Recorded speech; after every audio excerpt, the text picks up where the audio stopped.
everyone, and welcome back to my channel. I'm down here in the craft room, and I thought I'd film a quick video just to kind of show you what I've been up to down here, kind of working on my Christmas journal, and then I just did another thrift haul. I kind of did the rounds. I was looking for some Christmas items to add to my journals, and I thought now's the time to kind of go around to my normal places I like to go and see what I can find, and I actually found some good stuff. I did just a video that was dedicated to one of my hauls, thrift store hauls, about a week ago, but I actually just did another one. So I'll show you really quickly what I got from there today. But I just kind of wanted to show you my desk, what I'm kind of working on right now. I've got my Christmas journal out and then all my tools and everything. And I wanted to show you this. This has been kind of on my wish list for a while.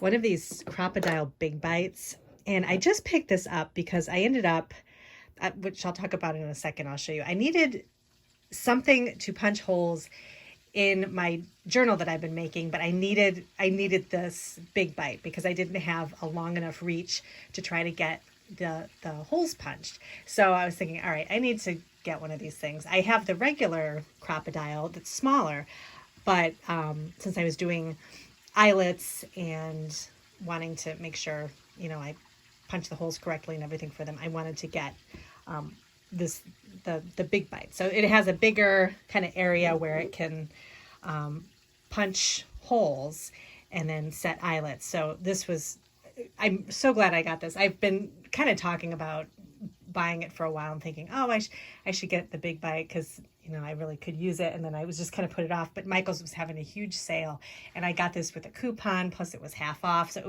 was a really good deal. So I figured now was the time as any to pick it up. So this is a great tool and I'm really glad I picked it up.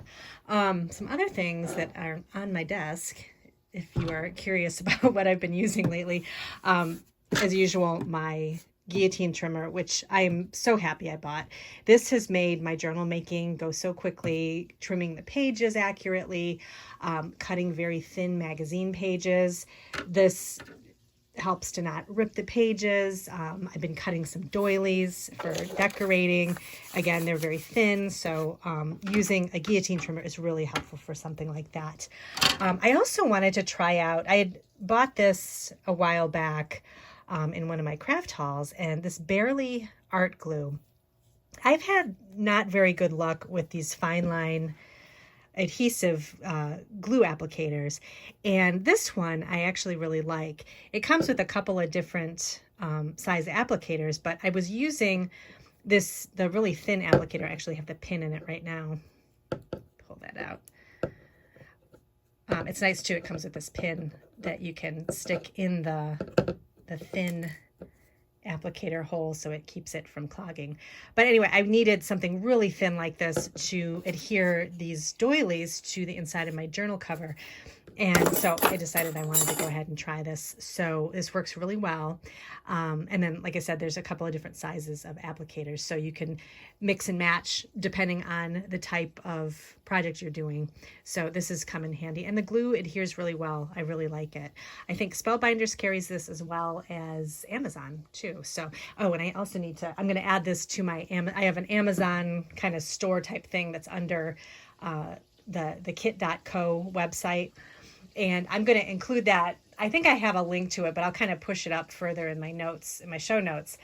I'm going to add this to it as well as just have it right up front, because with Black Friday coming, if there's any craft supplies you're looking for, you can look at my kit.co website that kind of attaches to Amazon and see if there's anything that's on sale right now. I was trying to find maybe some Black Friday deals on crafts on Amazon. It's kind of hard because I think it changes all the time. But the Big Bite might be something to check out if you're looking for something like that. But all my favorite craft items are kind of separated into different sections. So you can kind of go and look and see what I like to use, and then you can click on it and see if it's on sale or anything. But anyway, sorry, I got off track there. Some other things that are on my desk here, I love my Cutter Bee scissors. These are great for snipping little things off on my journals. this, I'll get to this in a second. I'll show you my journal cover journey, which is always interesting. I always have interesting adventures with trying to create journal covers, so I'll talk about that in a second. And I also have a bunch of different kinds of glue. I still have this matte medium glue on here that I thought maybe I would use if I do a collage for one of my journal pages, but I haven't gotten that far yet. And then my PVA glue. This is, again, one of my favorite glues for using to adhere cardstock to the fronts of journals, adhere, kind of create the cover of a journal. I use this glue a lot, and this is almost empty. Actually, I have a couple other bottles too that I'm going to be refilling, or going to be replacing that one with. So then I wanted to talk more about how the journal was coming along. So talking about the reason why I got the big bite is, so this journal, I think I had originally have shown it a couple times in other videos. This had started out as a Simple Stories snap journal. And those are those journals that they have these attached, or these little attachments here. I don't know what you call these, but they're basically a flip book. And they come with photo sleeves, and you can, I don't have another example of one because I took this one apart and created something different with it. But they're basically, you can find them everywhere. And they're nice. You can use them for like a photo album or scrapbook, and they're nice because you can remove pages and put them back in, and you attach the pages. They attach in with this metal piece here. The only thing I didn't like about the album, and I discovered this after I had covered it with my October afternoon paper, was that it wasn't going to flip the way I wanted it to. I wanted it to be a Christmas journal that the pages could turn very easily, and they weren't just kind of flipping back and forth. So it wasn't working. And so I thought, all right, I'm going to see what else I can turn this into. So I wanted to do a ring journal because I already punched holes in a lot of the pages that I was going to be using for the journal. So I thought I'd figure out how to turn it into a ring journal. So I ended up, let me open this up and I'll show you. I ended up taking the two cover pieces apart from the snap journal, and I fit them together and adhered them with that PVA glue. And then I also reinforced the spine with some Tyvek paper, and then covered everything with fabric and kind of fixed everything up really nice.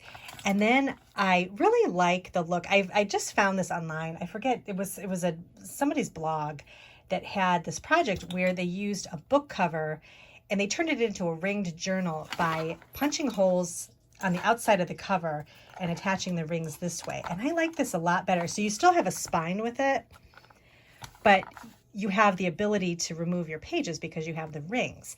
So I wanted to create that with this. I thought it would be pretty easy to do, which is why I bought the big bite, because I already had, the holes were already punched in the cover originally, but I wanted to add some eyelets. So the big bite was really helpful with that. So I ended up turning it into a ringed binder. And so it's going to work really well with all of my pages that I'm going to be adding to it. So I just kind of have gotten done finishing up, just kind of decorating the binder. I'm decorating it pretty simple on the inside here. I'd started out the front with the October afternoon snowman paper, and then I covered the spine with this fabric. It's, I forget where this was. I think I got it from Michael's or something. This really pretty candy cane striped fabric. Then I was kind of trying to think of different ways to glue some ribbon along the edges here just to kind of finish off the edges. But I didn't want the adhesive to show through. The ribbon I had was pretty thin, and I had all kinds of different kinds of binding and trim and that kind of thing. Nothing really worked well. So just another tip when you're creating a journal, keep some of this burlap paper handy, because this really is nice to add to kind of clean off the edges of a journal, but none of the adhesive shows through, and you get a nice texture to it, and it's a nice neutral look. You can also find different colors too, but I've been adding this to my journals a lot to kind of just finish it off really nicely, and I think it looks great. It gives kind of just a neutral background, and then you can add ribbon on top of it or on the side, and I think it looks pretty good. So I ended up doing this both on the inside and the outside of the journal, and I just have these colored rings that I got these are from Amazon. And so I'm excited. I've gotten all my pages chosen. So I'll kind of show you a little bit there. I have some scrapbook paper that I used from a couple different collections. This one I was kind of adding a few little things to. I forget what collection this is from, but this is really pretty plaid paper. And then I just added a little decoration here. And then I also used, I've got this little, these are handy too, these little punches to kind of decorate the punched holes that you have. I punched those out of some plaid lawn fawn paper and just kind of cleaned up the holes here because I just thought it would look a little bit better, more interesting.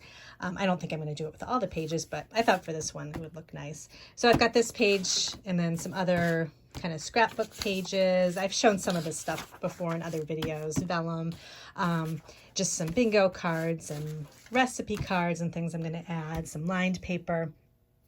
I'm also, what I like to do is kind of put the journal together with all the pages that I know I'm going to use, and then I kind of fill in the blanks when I get finished, kind of let the journal sort of tell me what it needs. So what I'm going to do is next I'm going to be putting all the pages in, and then I don't know how much I'm going to decorate the pages, because I think I want to list this in my Etsy shop because it'll be a nice addition to some of I have some older Christmas journals that I had last year in there, and I have relisted them too. So they're available as well. So I thought just making one new journal would be kind of fun to add. So we'll kind of see how it goes, how much I'm going to decorate. But anyway, so that's kind of what I'm working on right now. And to get back to my Etsy shop, I have a section in there for Christmas. So if you're interested in going in there, and I'm going to kind of add some things throughout the month.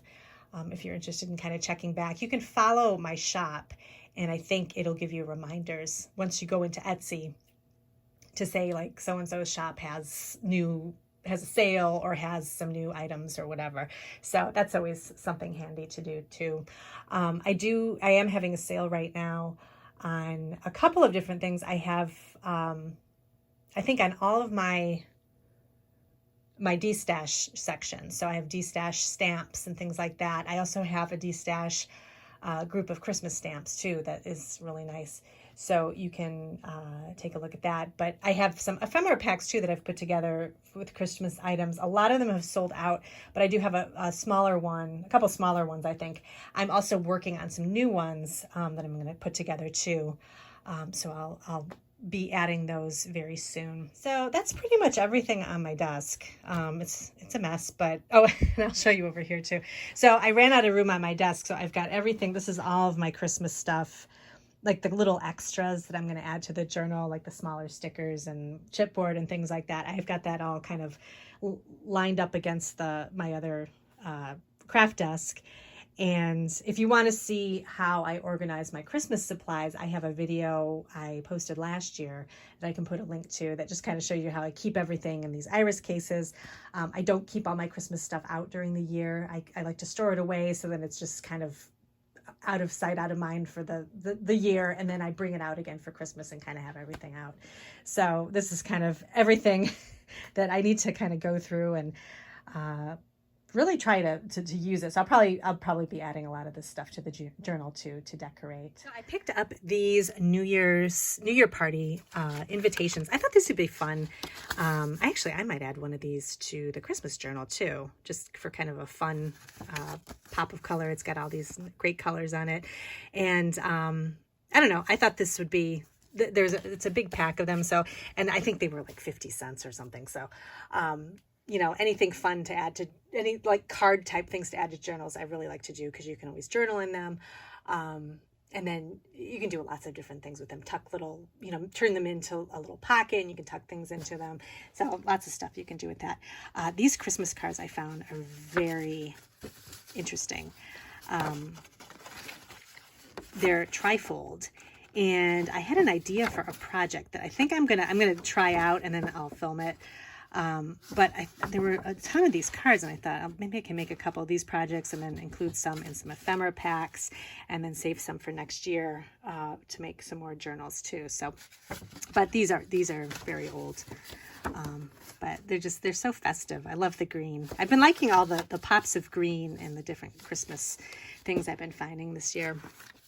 I found this great box of more of these recipe cards. These are from the 80s, and they just have that great kind of homespun look. So I love recipe cards for journaling and just kind of adding to ephemera packs, and just kind of, usually in my journals I add some sort of a cooking section or something, and so those are great for that. And I love anything that's vintage kitchen. I found more Christmas cards, more vintage Christmas cards, so I always pick those up. I couldn't resist. I always do this. I picked up a few different advertising catalogs. This is for a blender, just like a blender recipe book. I just love all the writing and the photographs and everything on this. Westinghouse refrigerator book. Again, just great pictures and fun things. Add to journals. 75 Glamorous Rice Dishes. Bon Appetit magazine. I think this is from the 70s. But again, it's got some great photos in it. There was one, I forget. I think it's in one of these magazines. If I can find it, I will show it. They serve a mix of prune juice and tomato juice on a brunch table. I just thought it was kind of an interesting combination, but that was the 70s. These doilies, I found these Christmas doilies. These are great for journals, ephemera kits, that kind of thing. This I thought was fun. I've been finding all kinds of paper doll kits, and these are Nurses 3 cutouts. So it's got this really cool folder, and then inside were all kinds of uniforms and other kind of regular clothes for the nurses. So this is from, I'm not sure what year this is from. It doesn't say. Oh, wait. Copyright 1964. Okay. So, I don't know. This was just kind of fun. And I like the folder, too. You can store other things in the folder. Kenmore Microwave Cooking. Again, just like a fun book. I love these big pictures of punch bowls and the different serveware and everything. It's just fun to look at. More Christmas cards. And then let's see what else. Oh, I got some Christmas idea magazines. Again, these are great. I've talked about these in my previous video, talking about things to put in your holiday journals. These were very inexpensive, I think less than $1.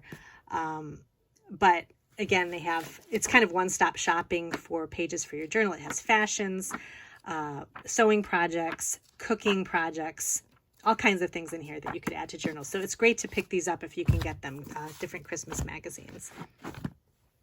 And then I found the set of 3 calendars these are from the 1970s. I don't know. I kept walking past them, and then I went back, and then I finally made the decision to get them because I just like the look. I like how it says the year on it. Plus, I just like the look of the photos. Just something fun to add. The calendar pages are kind of rectangular, so they're nice to add to a journal. The backs are blank, so you could, add some paper to it or some journal paper. So I just thought those would be kind of fun. And then these went with the recipe cards. These are recipe savers, so they're just the little plastic liners to add the recipe card to keep it from getting messed up in the kitchen. And then I found this really nice wildlife book that has animals in it as well as flowers. So I just thought this would be fun. It's kind of got everything. Sea creatures, birds. So it's kind of like, everybody likes to get bird books and flower books for journals. And this is kind of everything all in one book. So I thought this would be kind of fun to use. So I hope you all are enjoying the holiday season and creating scrapbooks or cards or whatever it is that you enjoy doing over the holidays. Leave me a comment. Let me know what you're working on. I'm going to continue to work on my journal. I'm probably going to go back to making some Christmas cards too, and just kind of enjoying this time in the craft room. So I hope you all have a great holiday season, and I'll see you in my next video.